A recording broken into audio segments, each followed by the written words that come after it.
All the Christmases roll down toward the two-tongued sea like a cold and headlong moon bundling down the sky that was our street.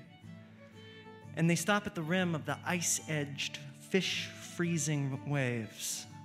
And I plunge my hands in the snow and bring out whatever I can find.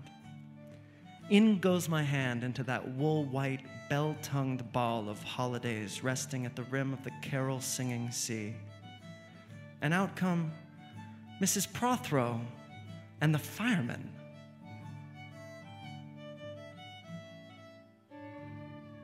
Well, if you're Dylan Thomas, Christmas is the memory of Mrs. Prothero having to call the fire department on Christmas Eve. For my brothers and me, it's the memory of Dylan Thomas's A Child's Christmas in Wales, as read by Sir Denham Elliott on a PBS special that my parents dubbed to VHS circa 1988.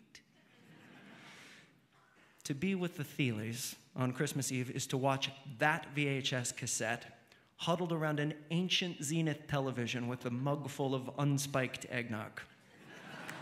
And also a sense of reverence usually reserved for wise men and shepherds.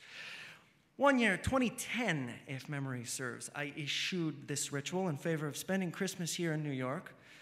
I'd been on tour right up until the 24th, I think, and the thought of boarding another plane, even to go home, made me feel crazy. By the late afternoon on Christmas Day, however, alone in my apartment, I felt much crazier.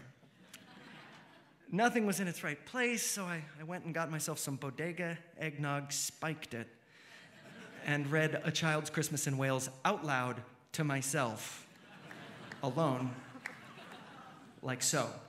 "Call the fire brigade!" cried Mrs. Prothero as she beat the gong. "Oh, they won't be there," said Mr. Prothero. "It's Christmas." "Let's call the police as well," Jim said. "And the ambulance, and Ernie Jenkins. He likes fires." Chris?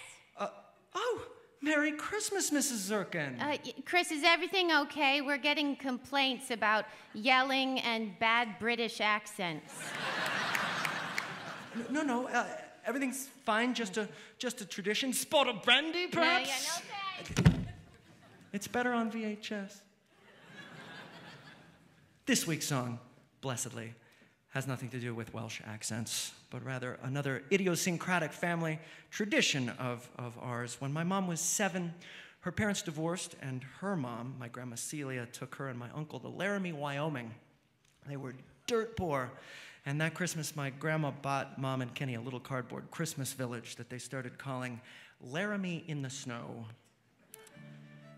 I got pretty good at arranging the various houses and businesses and the little church with its unintentionally detachable steeple on a bed of spun fiberglass angel hair, aka snow, some of which invariably ended up in my sock drawer. But prickly socks were a small price to pay for the opportunity to spend an entire month with the pinecone and pipe-cleaning inhabitants of Laramie in the Snow in the comfort of my own Southern California bedroom.